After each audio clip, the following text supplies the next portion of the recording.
Selamat sore Ibu dosen dan teman-teman semuanya. Perkenalkan, kami dari kelompok 9. Pada kesempatan kali ini, kami akan mempresentasikan materi mengenai analisis kinerja keuangan PT Indofood Sukses Makmur Tbk periode 2021 sampai 2025 berdasarkan rasio likuiditas, solvabilitas, dan profitabilitasnya. Di sini kami akan menjelaskan beberapa poin penting terkait materi ini secara singkat dan jelas. Langsung saja kita mulai presentasinya. Nice. Laporan keuangan merupakan salah satu sumber informasi yang digunakan untuk mengetahui kondisi keuangan suatu perusahaan. Namun, laporan keuangan tidak cukup hanya dilihat dari angka-angkanya saja, melainkan perlu dianalisis agar dapat memberikan informasi mengenai kesehatan perusahaan tersebut. Salah satu cara yang dapat digunakan adalah analisis rasio keuangan, yaitu analisis likuiditas, solvabilitas, dan profitabilitasnya. Oleh karena itu, penelitian ini bertujuan untuk mengetahui bagaimana perkembangan kinerja keuangan PT Indofood Sukses Makmur Tbk selama periode 2021 hingga 2025. Selanjutnya akan disampaikan oleh rekan saya. Rumusan masalah dan tujuan. Bagaimana rasio likuiditas PT Indofood? Lalu bagaimana juga rasio solvabilitas PT Indofood? Bagaimana rasio profitabilitas PT Indofood? Dan juga bagaimana perkembangan kinerja keuangan perusahaan. Di sini juga menganalisis rasio likuiditas, menganalisis rasio solvabilitas, menganalisis rasio profitabilitas, dan juga mengetahui perkembangan kinerja keuangan perusahaan. Selanjutnya ada di metode penelitian. Yang pertama, penelitian ini menggunakan metode deskriptif dengan pendekatan kuantitatif. Objek penelitian adalah PT Indofood Sukses Makmur Tbk. Selanjutnya, data yang digunakan merupakan data sekunder berupa laporan keuangan perusahaan periode 2021 sampai 2025 yang diperoleh melalui website resmi Bursa Efek Indonesia. Selanjutnya ada analisis dilakukan menggunakan 6 rasio keuangan, yaitu current ratio, quick ratio, DAR, terus return on asset, dan ROE.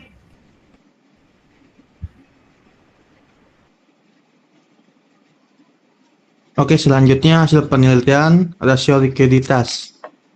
Yang pertama kita lihat dari tahun 2021 sampai 2025, current rasionya di tahun 2021 134,100,6, current rasionya di 1,027. Di tahun 2024 current rasionya 178,600, quick rasionya 1,248. Di tahun 2023 current rasionya 191,714, quick rasionya 1,455. Di tahun 2024 current rasionya 215,036, quick rasionya 1,666. Di tahun 2025 current rasionya 189, quick rasionya 1,691. Berdasarkan hasil perhitungan, current rasionya mengalami peningkatan dari 1,34 pada tahun 2021 menjadi 2,13 pada tahun 2025. Terus quick rasionya juga meningkat dari 1,03 menjadi 1,69. Peningkatan kedua rasio tersebut menunjukkan bahwa kemampuan PT Indofood dalam memenuhi kewajiban jangka pendek semakin baik. Hal ini berdasarkan perusahaan memiliki aset lancar yang cukup untuk membayar utang lancarnya. Selanjutnya dari rasio solvabilitasnya. Di sini pada tahun 2021 DAR-nya angkanya 51,478, DAR-nya 1,061. Di tahun 2022 DAR-nya 48,112, DAR-nya 927. Terus di tahun 2023 DAR-nya 46,157, DAR-nya 857. Di tahun 2024 DAR-nya 45,967, DAR-nya 851. Di tahun 2025 DAR-nya 44,842, DAR-nya 813. Pada rasio solvabilitas, darnya rasio mengalami penurunan dari 0,515 menjadi 0,448. Dan untuk DER-nya juga turun dari 1,061 menjadi 0,813. Penurunan kedua rasio ini menunjukkan bahwa proporsi utama perusahaan terhadap aset dan modal semakin kecil. Dengan demikian, struktur permodalan perusahaan menjadi lebih sehat dan risiko keuangan yang dihadapi perusahaan juga semakin rendah.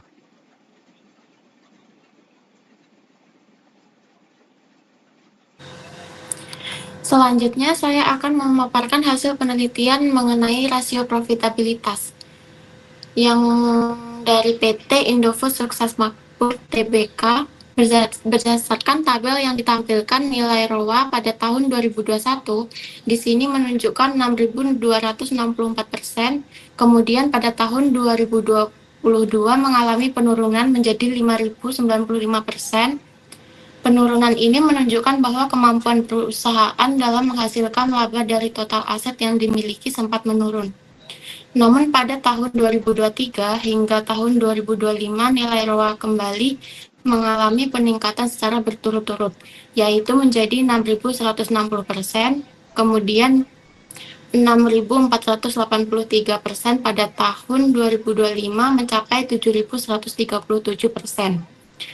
Selanjutnya untuk ROE-nya pada tahun 2021 nilainya 12,9%, kemudian turun menjadi 9% pada tahun 2022. Setelah itu ROE kembali meningkat 11,4% pada tahun 2023, 12,0% pada tahun 2024, dan kembali mencapai 12,9% pada tahun 2025.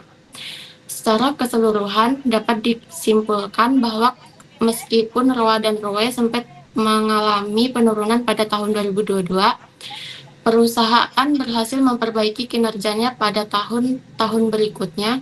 Hal ini dibuktikan dengan meningkatnya kedua rasio tersebut hingga tahun 2025.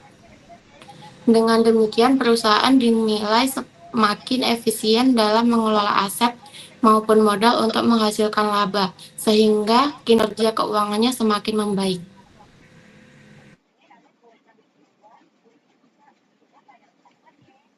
Selanjutnya ada analisis. Secara keseluruhan, ketiga kelompok rasio menunjukkan hasil yang positif. Dari sisi likuiditas, perusahaan semakin mampu memenuhi kewajiban jangka pendeknya. Dari sisi solvabilitas, tingkat utang perusahaan semakin menurun, sehingga kondisi keuangan menjadi lebih stabil. Sedangkan dari sisi profitabilitas, perusahaan berhasil meningkatkan kemampuan menghasilkan laba setelah mengalami penurunan pada tahun 2022. Hasil ini menunjukkan bahwa PT Indofood mampu mengelola aset, kewajiban, dan modal secara efektif. Lalu yang terakhir ada kesimpulan. Berdasarkan hasil penelitian kita, dapat disimpulkan bahwa rasio likuiditas menunjukkan kondisi yang baik karena current ratio dan quick ratio terus meningkat. Rasio solvabilitas mengalami perbaikan yang ditunjukkan dengan penurunan DAR dan DER. Untuk rasio profitabilitas juga menunjukkan perkembangan yang positif meskipun sempat mengalami penurunan pada tahun 2022. Secara keseluruhan, kinerja keuangan PT Indofood Sukses Makmur Tbk selama periode 2021 sampai 2025 dapat dikatakan baik. Baik, itu tadi pemaparan dari kelompok kami mengenai analisis kinerja keuangan PT Indofood Sukses Makmur Tbk pada periode 2021 sampai 2025 berdasarkan rasio likuiditas, solvabilitas, dan profitabilitasnya. Terima kasih atas perhatian yang telah diberikan. Mohon maaf apabila masih terdapat kekurangan dalam penyampaian kami. Terima kasih.